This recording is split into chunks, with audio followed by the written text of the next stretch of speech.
아멘.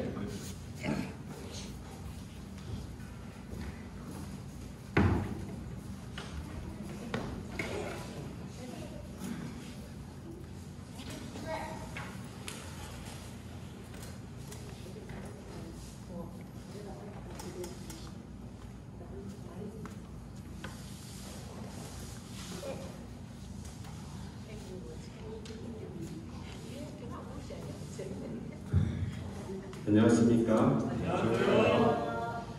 남은 무리들이죠. 어제 저녁에 제가 방에서 보니까 아주 이 불꽃놀이를 하고 아주 신이 났었습니다. 그죠?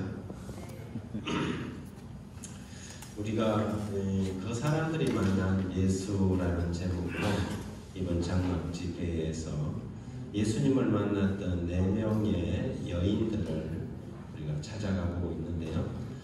사실은 제가 매일 저녁 또 몇 시간 이야기 드린 것처럼 그 여인들이 아니라 그들이 만났던 예수님이 주인공이고 예수님이 우리 이야기의 핵심이라는 사실입니다. 우리는 첫날 수르보니게 여인이 만났던 예수님, 그리고 두 번째 사마리아 우물가에서 물을 깃던 그녀가 만났던 예수님, 그리고 어제 저녁에는 열두해를 혈류병으로 앓던 여인이 만났던 예수님, 오늘 우리가 좀 살펴보았는데요. 오늘은 거룩한 낭비라는 제목으로 예수님의 발에 향유를 부었던 마리아가 만났던 예수님을 좀 우리도 한번 만나보고 싶습니다. 낭비하면 됩니까? 낭비하면 절대 안 되잖아요.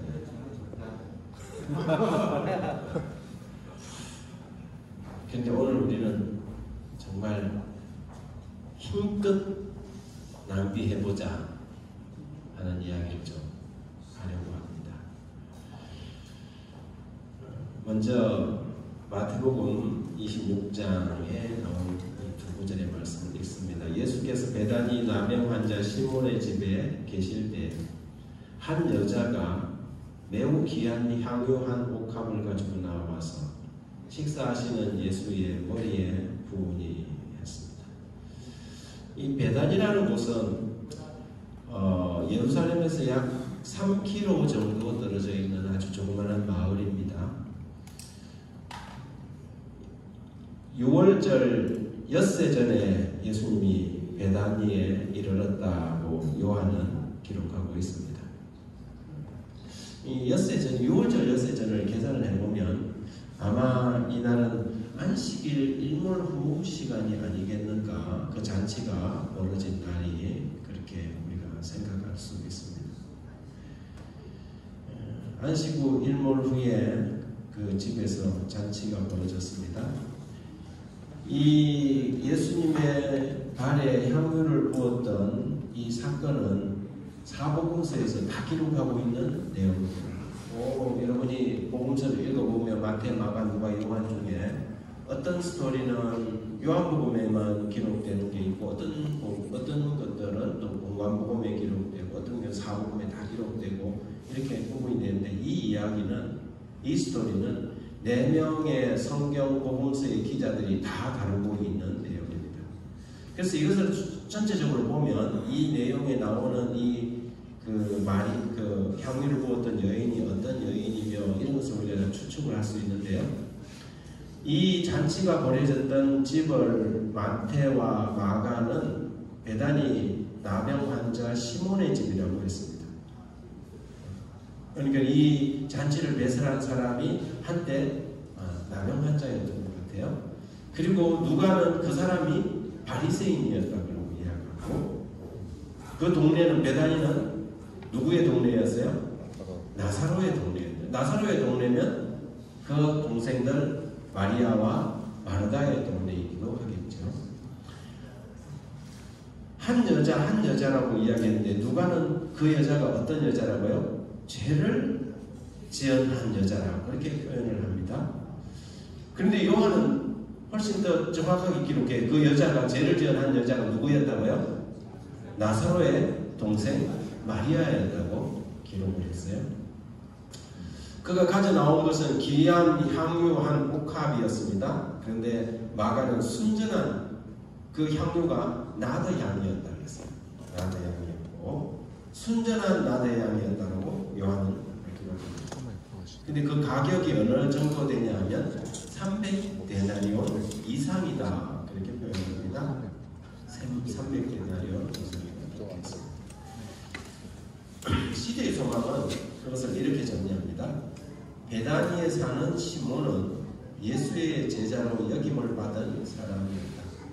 시몬은 공공연하게 그리스도의 추종자들과 연합한 소수의 바리새인들 중에 하나였다.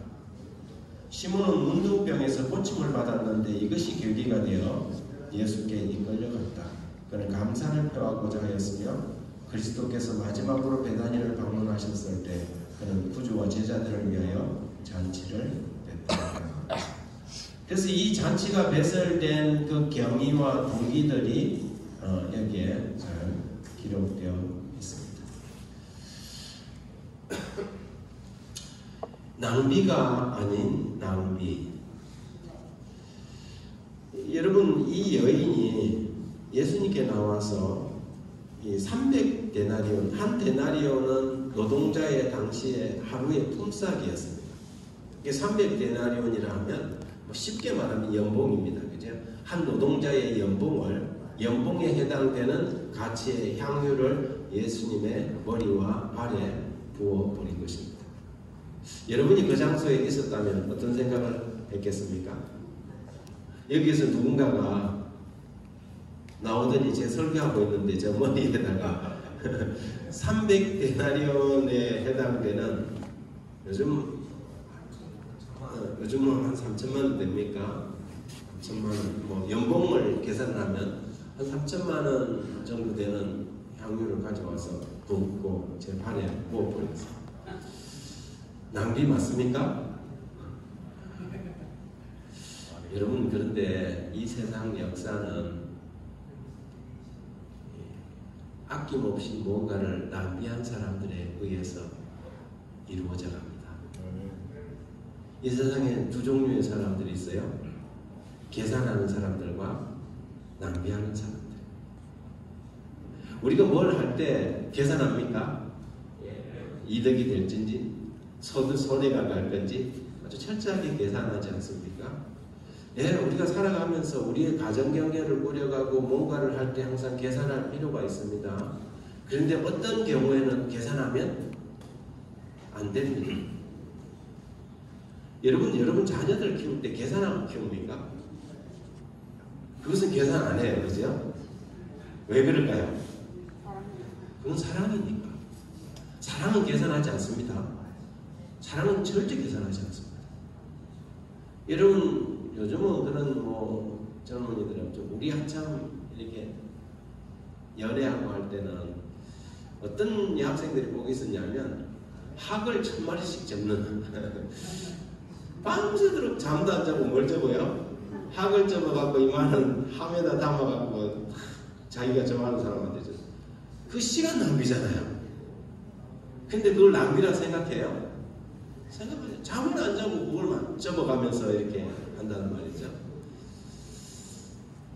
사랑은 낭비합니다. 사랑은 낭비합니다. 어떤 곳에서는 머리에 부었다고, 어떤 곳에서는 발에 부었다고 이렇게 합니다. 여기 보니까 예수의 뒤로 그 발 곁에 서서 울며 눈물로 그 발을 적시고 자기 머리털로 닦고 발에 입 맞추고 향유를 부으니 마리아는 지극히 비싼 향유 곧 순전한 나드 한 걸을 가져다가 예수의 발에 붓고 자기 머리털로 그의 발에 닦으니 향유 냄새가 집에 가득하더라 그랬어요.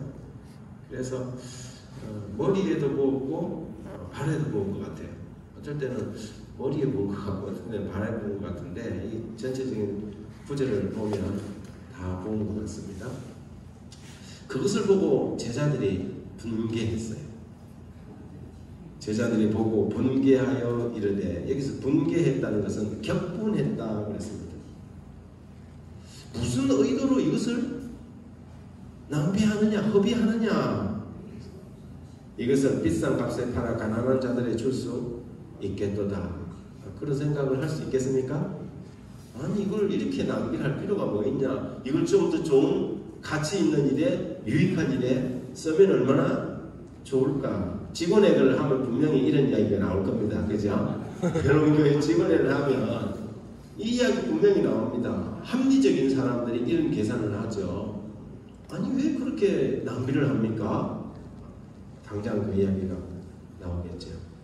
그것은 300데나리온에 대한 이상 가는 가격이기 때문에 그렇습니다.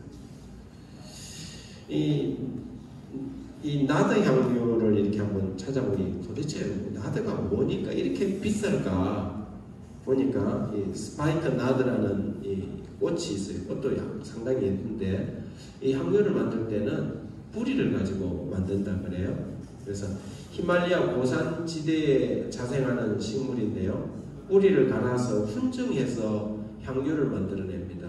이걸 일종의 이제 에센스 오일이라고 그러죠. 에센스 오일이 비싸요, 그죠? 비싼데 또 이 아주 비싼 건데 요즘 파는 것을 한번 보니까 이렇게 생겼어요. 스파이크 나드인데 현재도 10ml에 23만 4천에 해당돼요. 그래서 나드 한 권을 계산하니까 한 760만 원, 요즘 가격으로 팔리는 게 그래요. 어떤 거는 한 10분의 1 가격도 있더라고요. 그거는 순전한 나드가 아니고 가짜겠죠. 그러나 마리아가 가지고 나왔던 것은 순전한 나드였습니다. 순정품이었어요. 근데 다른 사람에 비해서 예수님의 평가는 좀 달랐습니다. 예수께서 아시고 그들에게 이르시되 너희가 어찌하여 이 여자를 괴롭게 하느냐. 그가 내게 좋은 일을 하였느니라. 제자들은 격분했는데 예수님은 오히려 마리아를 두둔하고 나셨어요. 좋은 일을 했다 하는 것은 예수님께서 보시는 관점과 제자들이 보는 관점이 달랐다는 것이죠. 예수님께서는 이 여인이 어떤 동기로 어떤 마음으로 이것을 가져나왔는지를 너무 잘 알고 있었습니다. 여러분, 똑같은 일이라도 제가 여기에 휴대폰이 있는데요. 오래됐습니다. 그 갤럭시 S9이니까 조금 구형 모델인데 요즘 최신형 모델을 제가 이걸 가지고 막 땅바닥에 패대기를 쳤단 말이에요. 그럼 낭비입니까? 낭비지요. 제 수준에서 이거 최신식 뭐 22 나온 걸 갖다가 막 땅바닥에 패대기를 치면 낭비예요. 그런데 이걸 갖다가 삼성의 이재용 회장이 패대기를 치면 낭비예요. 그런데 그것도 이재용 회장이 목적이 있었어요. 이 지금 그냥 이 성도들 앞이 아니라 자기 직원들 앞에서 이 사람이 이게 마음에 안 들어. 이게 잘못 만들었어. 이것을 훨씬 핵심적으로 만들어야 돼.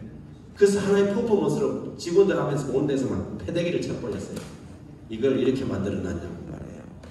그 낭비예요. 그 낭비 아니에요. 그죠? 이거는 이 직원들에게 좀 더 분발시켜서 이거보다 훨씬 나은 뭔가를 만들어내라는 하나의 투자예요. 그렇죠? 똑같은 행위지만 어떤 것은 낭비고 어떤 것은 낭비가 아닌 것이죠. 제자들이 보는 것은, 제자들의 관점에서 보는 것은 그것이 낭비였지만 예수님께서 봤을 때 그것은 전혀 낭비가 아니었던 것이죠.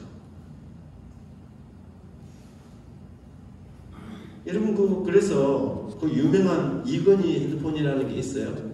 보는 앞에서 깨뜨리고 그리고는 아주 획기적인 휴대폰을 만들어내, 스마트폰을 만들어내지 않습니까? 어떤 것은 낭비일 수 있고 어떤 것은 낭비가 아닐 수 있는데 그것은 그 동기에서 차이가 납니다. 여기 시대수망 560쪽에 보니까 마리아는 자기의 사랑의 행위의 의미를 충분히 깨닫지 못하였다. 그는 비난자들의 말에 답변할 수도 없었다. 왜 그가 예수에게 기름을 붓기 위하여 그런 기회를 선택하였는지 설명할 수 없었다. 성령께서 그를 위하여 계획하였으며 그는 성령의 강권하심에 순종하였을 뿐이다. 마리아 자신도 내가 왜 이렇게 하는지 잘 몰랐어요. 그런데 그렇게 하고 싶었어요. 성령께서 그 마음속에 뭘 줬어요? 충동을 준 거예요. 마리아는 예수님의 설교를 계속해서 기다가 듣는, 주목해서 듣는 사람이에요. 그런데 어느 순간에 예수님하고 이별할 수도 있겠다는 생각이 든 거예요.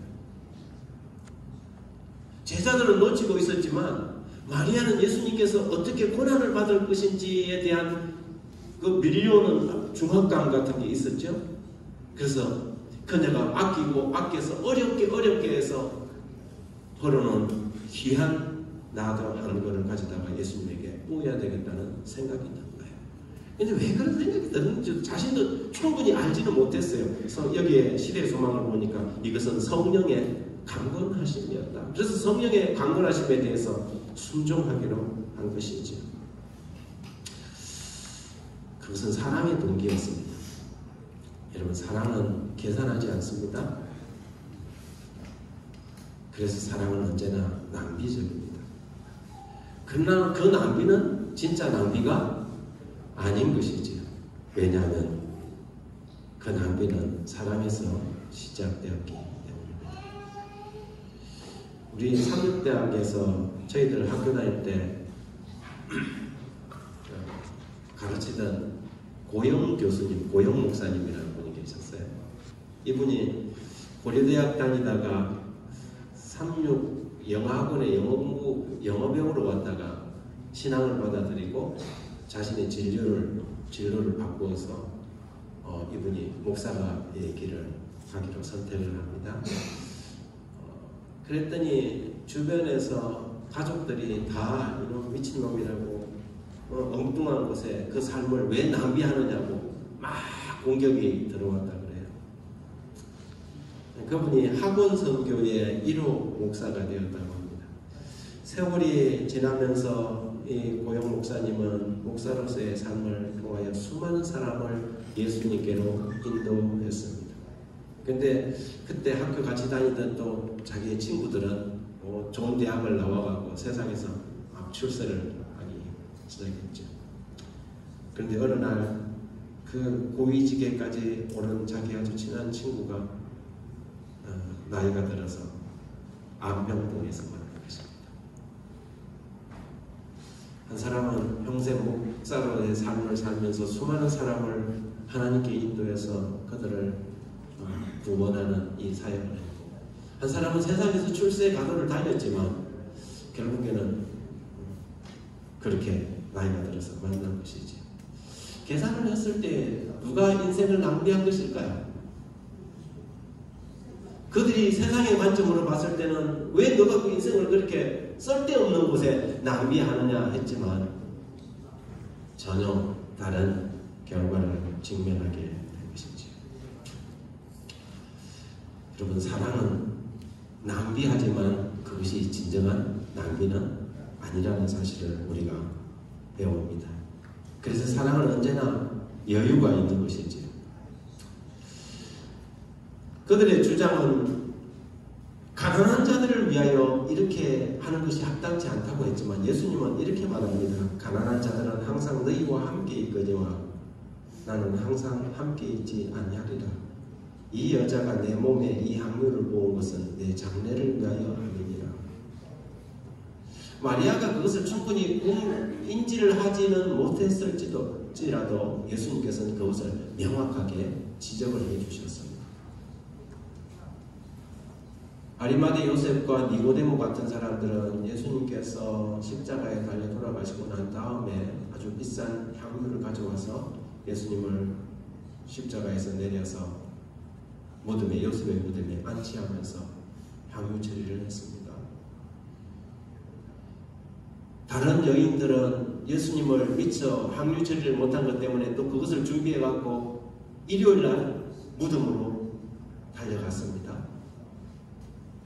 그렇지만 이 마리아는 예수님의 죽은 시신에다 그것을 바르지 않고 어디다 바랐어요?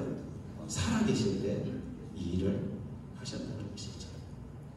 많은 사람들이 오늘날도 다른 사람들처럼 그 본인 당사자가 전혀 느끼지 못한 잠들어 버리고 난 다음에 그들이 소중하게 여기던 것들을 뭐합니까? 사용합니다. 그래서 사람들은요 언제 제일 호강하느냐면 죽어서 호강해요. 죽어서 안 타본 리무진도 타보고 죽었어요. 그런데 정작 본인들은 알아요 몰라요? 아무것도 몰라요. 산 사람들이 뭐 있는 돈 없는 돈 그렇게 따지고 계산하는 사람도 장례식에서 계산해요.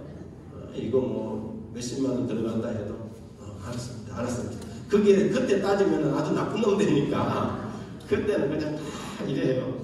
아주 여유가 있죠. 그런데요 진짜 여유가 있어야 될 때는 사람이 살아있을 때 우리 부모님도 마찬가지예요.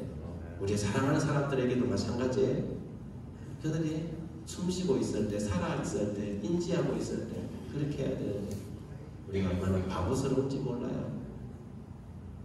살아있을 때는 그들에게 사랑한다는 말도 그렇게 아끼고 사는지 몰라요. 고맙다, 미안하다는 말을 왜 그렇게 아끼고 하는지 사는지 몰라요. 그런데 죽고 나면 눈물을 훔치고 울고 불고 그렇게 하지 않습니까? 그러나 이 마리아는 예수님께서 이 여자가 내 몸에 이 향유를 부은 것은 내 장례를 위하여 한 것이라고 이야기를 했습니다. 그리스도께서는 마리아에게 그녀의 행동의 의미를 말씀하셨으며 이로써 그가 받으신 것보다 더 많은 것을 마리아에게 주셨다.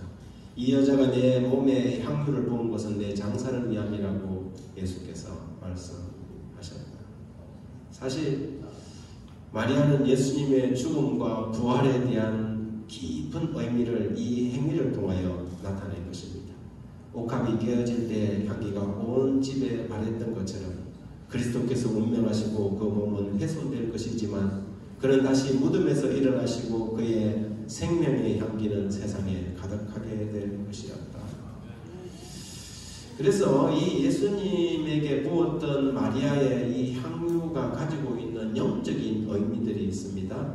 이 지극히 비싼 향유 곧 순전한 나드 한 거는 지극히 가치 있는 분이시고 온전한 분이신 예수 그리스도를 뜻했고요.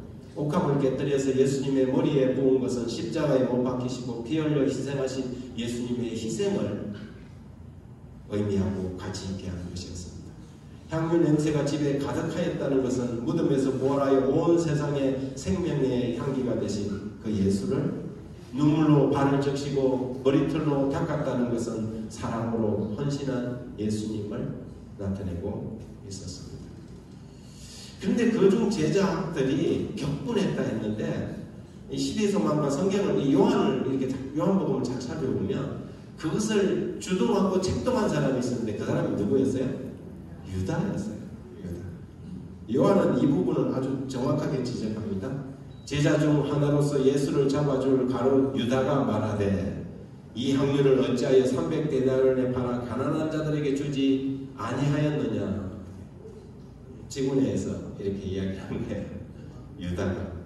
근데 그 말의 내용인적 좋은 일을 위해서 하자는 거잖아요. 우리가 회의할 때고 뭐 할 때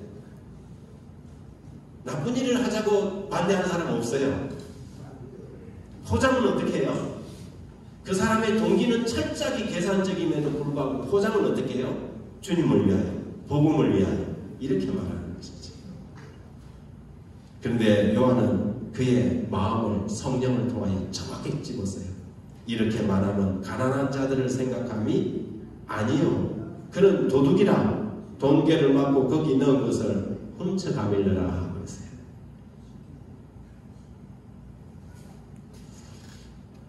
유다는 향유의 값을 계산했습니다. 그렇게 계산을 잘하는 유다가 예수님을 팔 때는 얼마 좀 팔았는 줄 알아요? 은 30 팔았어요. 마리아는 300데나리온 되는 그것을 예수님의 머리와 발에 아낌없이 부었는데 유다는 예수님을 갖다가 은삼십대 팔아버렸어요.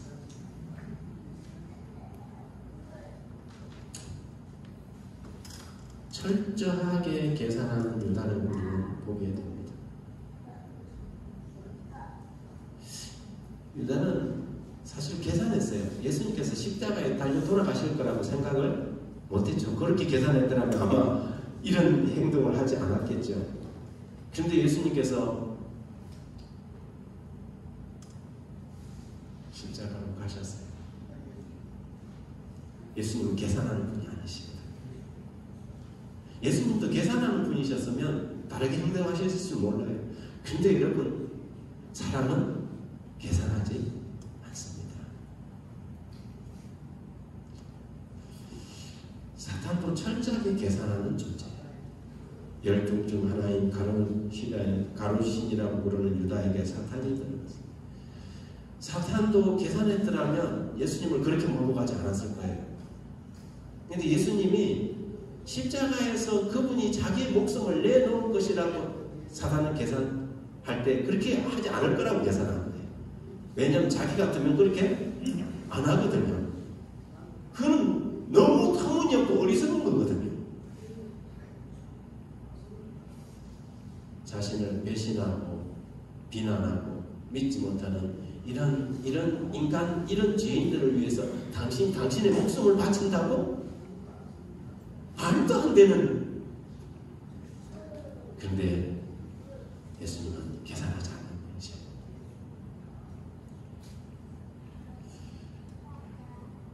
사탄도 그런 희생은 낭비라고 생각했던 것이죠.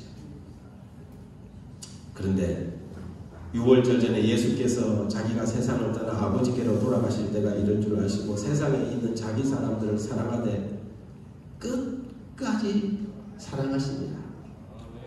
예수님은 사랑이 아니면 예수님의 삶, 인생, 성육신으로부터 십자가까지 사랑이 아니면 예수님의 삶은 설명되지 않는 삶이에요. 그렇지 않습니까? 예수님의 사랑은 계산하지 않습니다. 그래서 무한한 가치인 자신을 그분은 낭비하기로 결정하셨습니다. 그러나 그 낭비는 결코 낭비가 아닌 것이죠. 왜냐하면 자신을 주신 것은 그분의 사랑이었기 때문입니다. 십자가 곁에는 언제나 여유가 있습니다. 여러분, 이 우주를 생각만 해도 그런 생각이 듭니다. 현재 과학자들이 관측 가능한 우주를 지구를 반경으로 해서 464억 년, 4억 광년이라고 그래요. 빛이 1년 동안 갈 수 있는 그 거리를 1광년이라 그러면 464억 광년 동안 빛이 간다면 어마어마하지 않습니까? 그것도 계측 가능한 우주예요. 이 우주가 하나님의 이 우주 세계가 얼마나 큰지 우리는 상상할 수 없는 것이죠. 근데 하나님께서 이 별들이, 이 수많은 별들이 다 사람이 사는 것도 아니에요. 근데 그것을 왜 다 만들어 놨을까요? 낭비 아니에요? 필요하니까. 필요하니까. 왜 필요할까요? 그게 사람도 개미 한 마리도 살지 않은 생명자가 아무것도 없는 그런 별들도 많이 있는데 낭비처럼 보여요. 하나님은요, 하나님은 이렇게 낭비하십니다. 누군가가 그것을 바라보고 행복할 수만 있다면 하나님은 기꺼이 낭비하시는 분이십니다.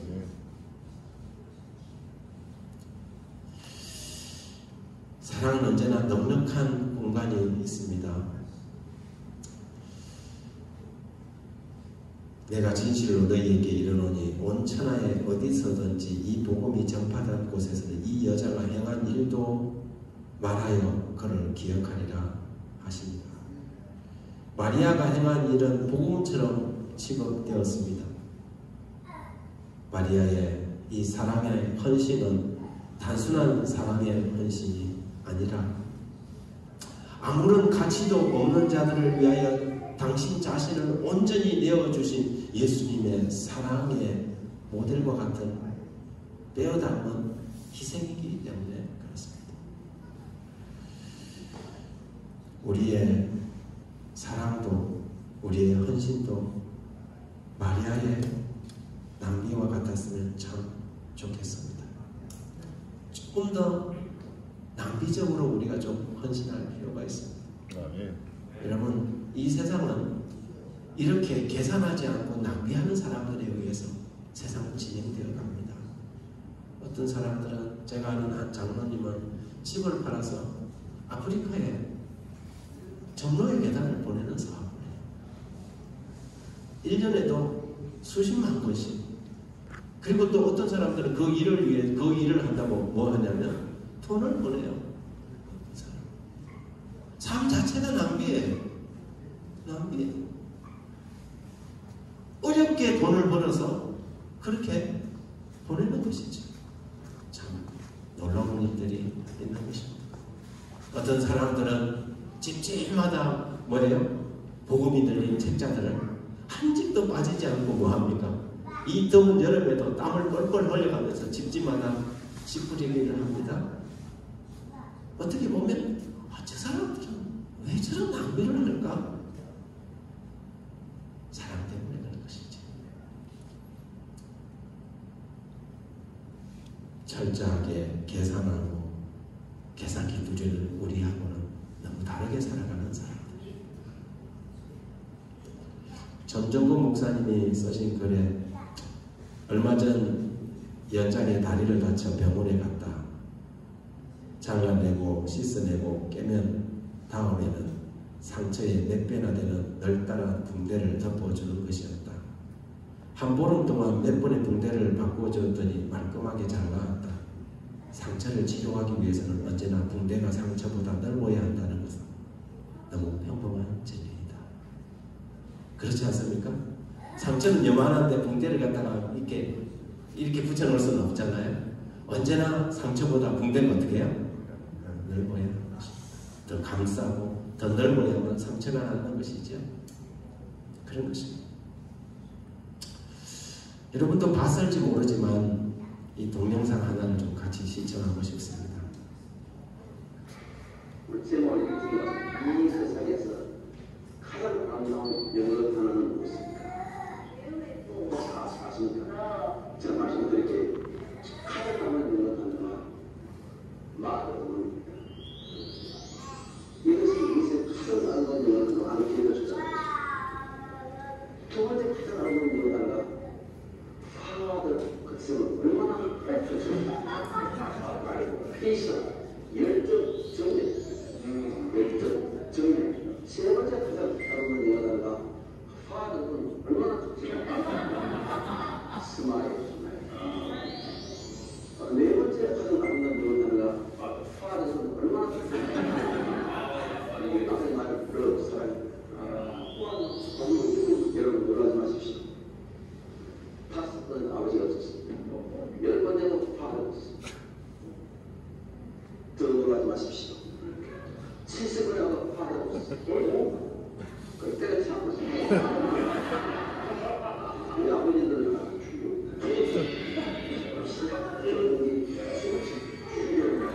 고수님들 죽으시랍니다. 여러분이 왔습니다. 저는 1945년 개업입니다. 우리 누나도 하고 저하고 이런 전쟁을 했습니다. 이런 어디서 태어났냐면 여러분 키우시면 아시죠? 원자 북한도 키우지만 됐는데 미국 북경에 와서 북한을 아침 식사가 아버님이 놀라서 수건을 놓고 탁 튀었어. 튀면서 돌아보면서 어머니 보고 빨리 따라와. 그때 그 당시에 저는 어머니 배송했지. 9개월 배송했어. 큰 누나 4살, 둘째는 2살인데 돌아보면서 깜짝 놀라서 우리 아버님이 큰 구멍을 들고 우리 누나들을 붙여. 아버님 튀어다. 혼자 튀다. 돌아보는 순간 아버님이 전쟁터에 처갓집을 끊는 예배이셨죠. 전쟁터에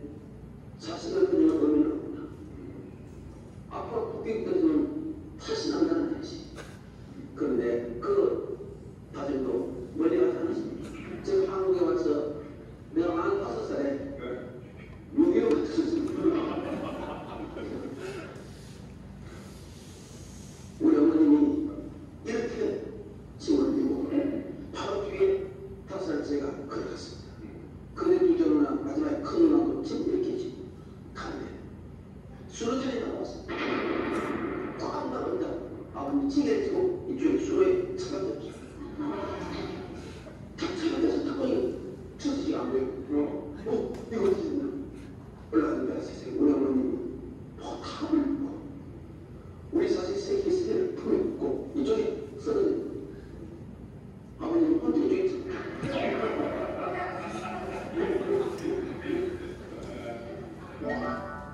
위급한 상황이 벌어지면 엄마는 자기 몸을 보이지 않습니다.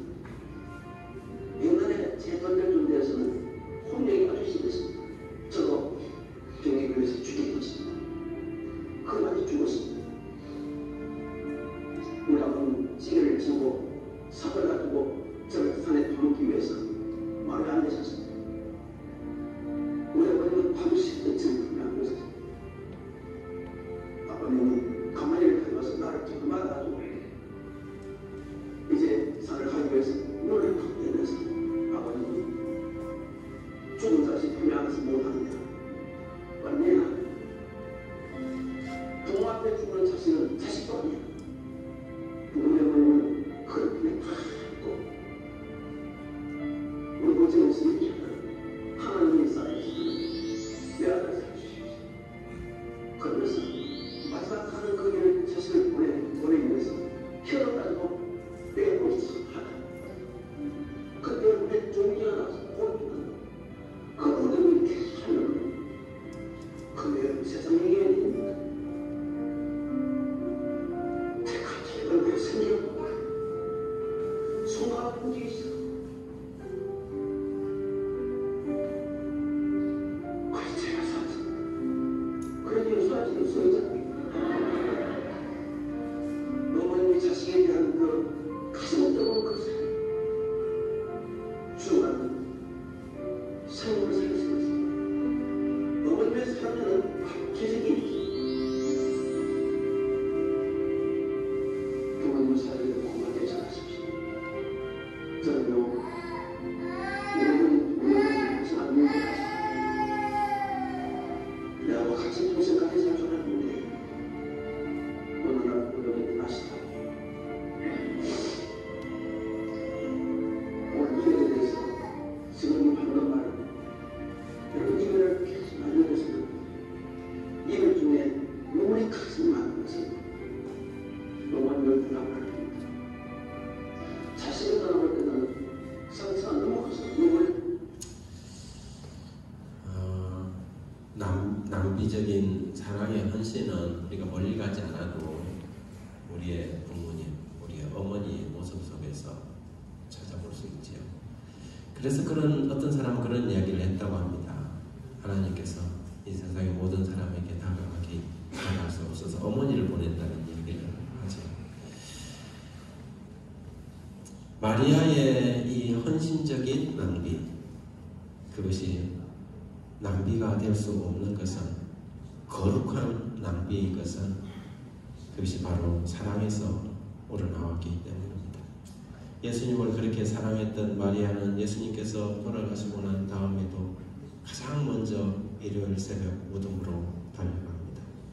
그러나 그런 사랑에 하나님께서도 주님께서도 부활하신 모습으로 마리아를 만나주시고 첫 정인이 되도록 해주셨습니다. 우리는 사랑의 복음을 들은 자로서 마리아처럼 예수님처럼 낭비적인 사랑을 닮아가는 사람이 되어야 하겠습니다. 그래서 우리의 삶이 또 다른 복음의 부록이 되어 예수님처럼 이 세상이 계산하는 세상이 감당할 수 없는 사랑, 그래서 하나님의 사랑은 이런 것이구나, 우리가 살아가는 이런 방식이 아니라 하나님의 계산법은 완전히 다르다는 사실을 우리가 보여줘야 할 것입니다. 사랑의 복음을 들은 자들로서 막다나 마리아처럼 그리고 예수님처럼 그 낭비적인 사랑을 닮아 넉넉한 헌신을 했으면 좋겠습니다. 근데 마지막으로 저는 이렇게 호소하고 싶습니다. 마리아의 이 낭비된 사랑이 아무리 값어치 있다 할지라도 여러분 과연 그리스도의 십자가보다 더 낭비적인 사랑이 있었을까요? 우리가 하나님께 드리는 것이 낭비라고 생각하는 것은 아직도 십자가의 낭비를 제대로 이해하지 못하기 때문에 그렇습니다. 아무리 생각해도, 저는 개인적으로 아무리 생각해도 예수님의 십자가만큼 저런 낭비가 있을까? 하늘이, 하나님이 배은망덕하고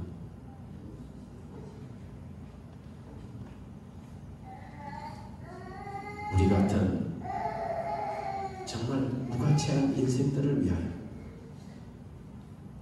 이 온 우주보다 크신 분이 자신을 십자가에 내어주신 이 사랑, 이 정말 상상할 수 없는 낭비, 십자가를 대할 때마다 느끼게 됩니다.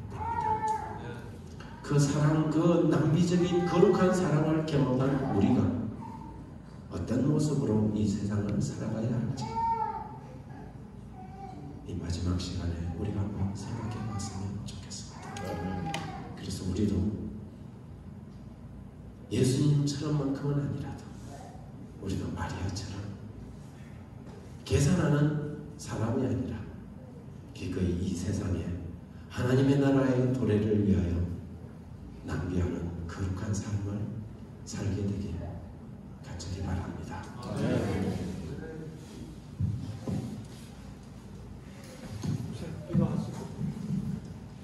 기도하겠습니다. 하늘에 계신 아버지 하나님,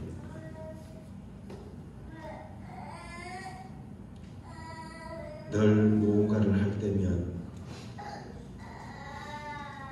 이게 유익할까, 도움이 될까, 이런 계산부터 하고 보는 저희들의 이 계산적인 마음을 오늘은 참 한 여인의 헌신을 바라보며 부끄럽다는 생각을 하게 됩니다. 주님, 우리도 주님 좀 함께 해주십시오. 아멘. 십자가의 사랑으로 우리를 끌어안고 발끝부터 머리끝까지 상처투성이인 우리를 주님의 혀로 그 무릎 상처나서 무릎이 흐르는 우리의 영혼을 핥아주신 주님의 사랑 앞에 하나님, 저희들도 그 거룩한 사랑을 흉내라도 낼 수 있는 저희가 되도록 도와주십시오. 아멘. 이 아침 우리를 새롭게 하여 주셔서 아멘. 주님의 사랑이 우리 안에 다시 시작되게 하시고 아멘. 그 사랑이 부흥이게 하여 주옵소서. 아멘. 예수님 이름으로 기도드립니다. 아멘.